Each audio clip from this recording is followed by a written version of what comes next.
Hi everybody! I'm just going to do a quick video today because this morning I went to the Central New York Fiber Festival and it was so fun, it was so cute, it was so great. They had food trucks and I got some lunch afterwards, and I just got home a little while ago and I thought I would show you what I got because it's a lot and I don't want to wait until I film my next podcast. So Annie's here. You can't see her this time, but she's here bugging me. Don't do that.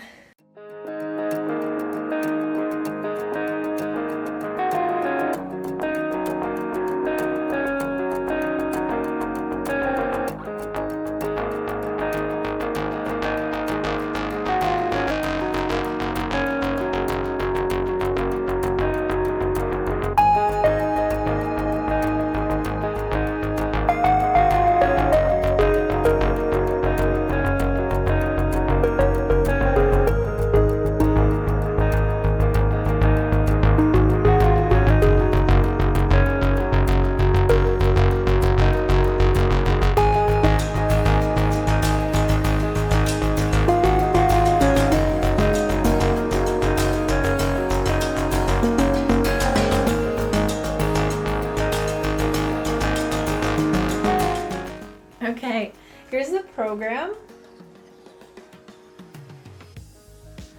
So I decided to just go explore the festival on my own. It's a less than an hour drive from my house, so I didn't have to do a lot of planning or overthink it or anything. I just left my home about an hour before it started. I left right around 9, I got there right at 10. They did a great job managing the volume of people coming in. There was a ton of cars. It drew a pretty big crowd. I don't know if there's that many fiber artists like around here or who traveled to come, or if a lot of people were just going because it was like a cool, unusual festival that they don't get to see all the time. They had a great setup there. They had a bunch of huge tents that were just packed with vendors. They had a huge selection of vendors of fiber crafts.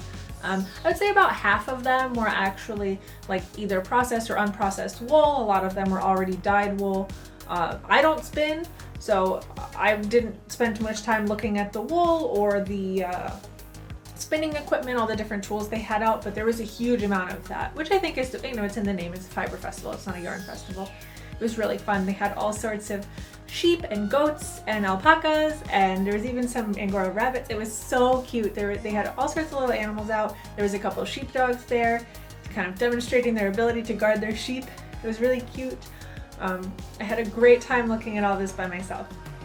I would say it took me about 45 minutes to kind of like do a lap and look at everything once. I tried to browse everything and not purchase straight away. So I did that 45-minute lap, kind of looked at everything, and then I spent a little over an hour going back through and making my purchases. I had a lot of fun. I think it's a good and a bad thing that I went by myself. I think if I'd gone with somebody else, I might not have spent as much money, but I had a great time doing stuff at my own pace and, really enjoying the festival the way that I wanted to. So the first thing that I bought, I think this is the artist. I thought I took a card from hers. Is a kit, and I'm not entirely sure if this is the right person, but it's a little felt pig kit. If you follow me on Instagram, you might have seen this in my stories. I did post these when I saw them because they were so cute. I have done some felting before. It's not something I do a lot, but I think it's so cute. So it's all felting, and then you hand sew the little pig together, and I love pigs. My husband loves pigs. We've got pig decor all over our house. I'm really excited about this one. It's a cute little project that's not actually yarn related for once. So I guess I should probably do those every once in a while, right? I got a couple skeins of this variegated hand-dyed wool from Ancient Threads Farm. This says they are located in Melrose, New York. And I got two. This one's got some rosy hues in it. I tend to gravitate towards like pinks and purples or greens and blues. This one is mostly greeny and bluey, I guess, but it's got some pinks in it too. And this one's a little unusual for me. There's some pinks in there too, but it's a lot of rust and kind of earthy neutrals. Not sure what I'll use these for, but she had a really good price on them, and I thought they were really pretty. That's a theme you'll see today. I bought almost all of this with no actual plan for what I'm gonna do or what I'll make with it, which is kind of how I generally buy yarn. From May Apple Farm, I bought this gorgeous fade mini set. These are just the most saturated, beautiful jewel tones. I can't even, they're all tonals. It's such a gorgeous fade. I'm in love with these colors, genuinely. It says there's about 100 yards per each of these mini skeins, and it's fingering wheat merino. I envision these to be some sort of shawl with like a neutral in between, so like 5 color panels. Love these beauties. Oh, I just love that.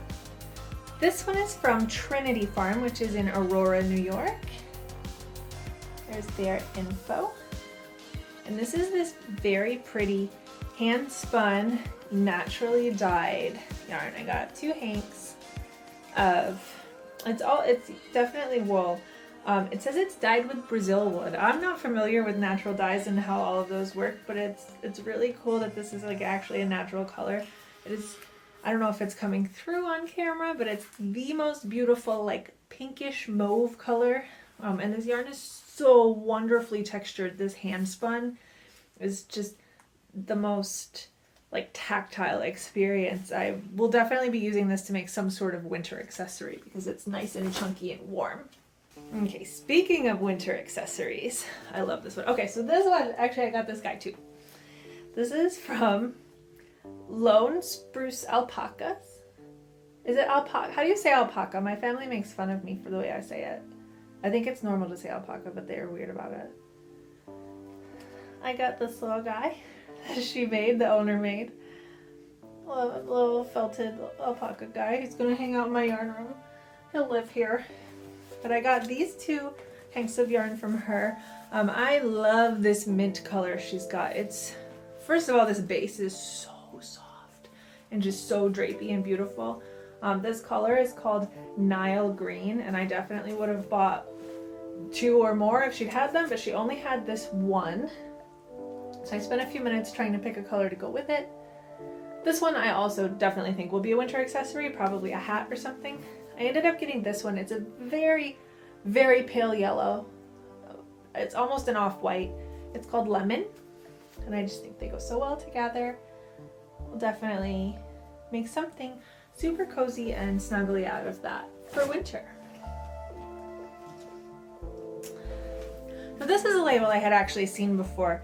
I hadn't seen it near me much, but when I was on my road trip recently, stopping at all those local yarn stores, I recognized this label from a bunch of them. It's Ashling Yarn.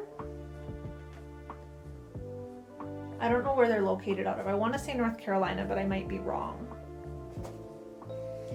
Well, from her, Annie, my little helper strikes again. Don't do that.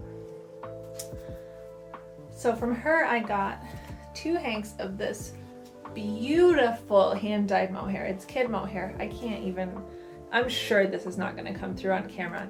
It is like a very hazy, warm gray color for the mohair. And then you can see all of the pastel rainbow colors very clearly on the silk threads in it, but not as abruptly or saturated on the mohair itself.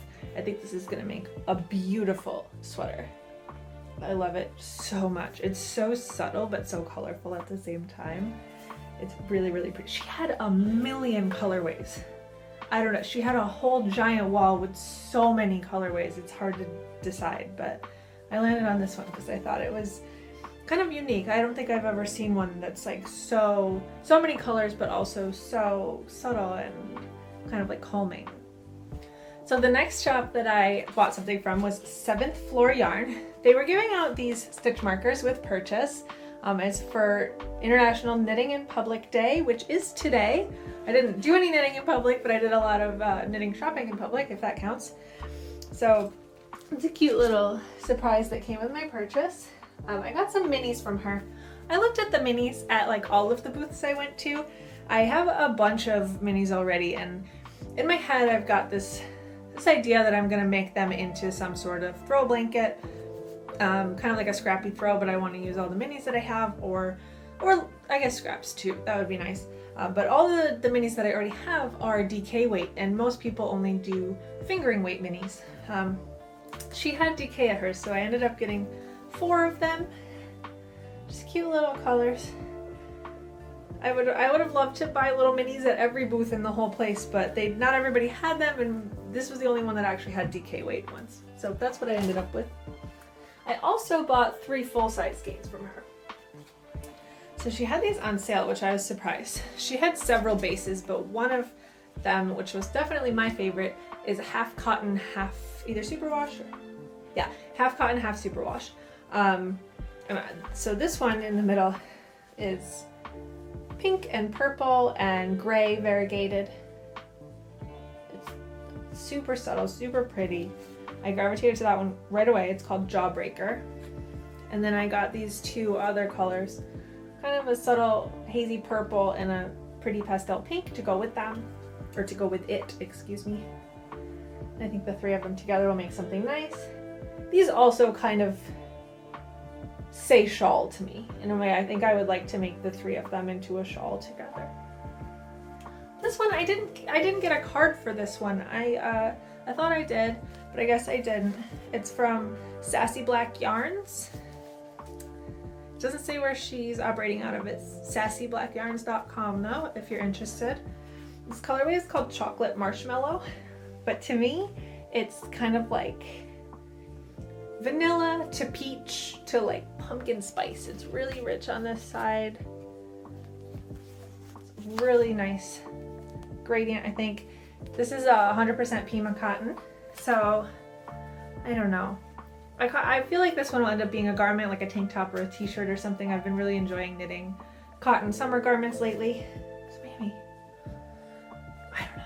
I love it. I love all of them. Like obviously I bought them all because I love them. I was in a field with literally thousands of yarns today. So what I brought home is like my best and my favorites, right? You know.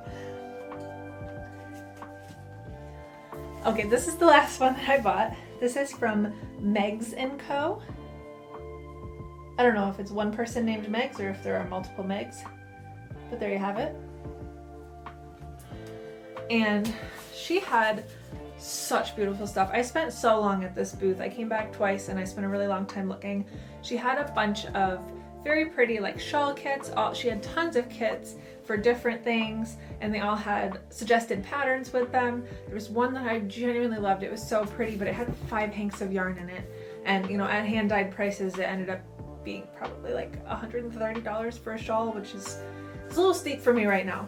But this was the primary color that she had in that pack. There was 2 of these in that pack that I love so much, and it is this gorgeous kind of faded denim and white and these super rich rusty gold colors. And on this end there's even a bit of that like citrusy green tinged into it. And I fell in love with this one, so I paired it with this kind of just faded denim color. I think she actually, yeah, she calls it American denim. Ooh, this one is called Public Market. So together they're gonna be something so pretty. Probably a shawl. I think I would be shocked if most of what I brought home today doesn't end up being a shawl. They're my like go-to straightforward showcase gorgeous yarns project.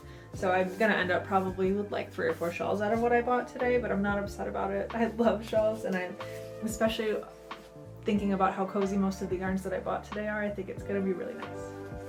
I'm so glad I got to explore the Central New York Fiber Festival today, and I hope you enjoyed exploring it with me. I was happy to share my yarn haul once I brought it home, and I hope you also enjoyed seeing all of the yarn that I got to bring home. Like and subscribe for more yarn and fiber content, and if you want, you can check out my recent podcast episode where I talk about and show all of the yarns that I brought home from my very big yarn road trip. Thanks. See you next time.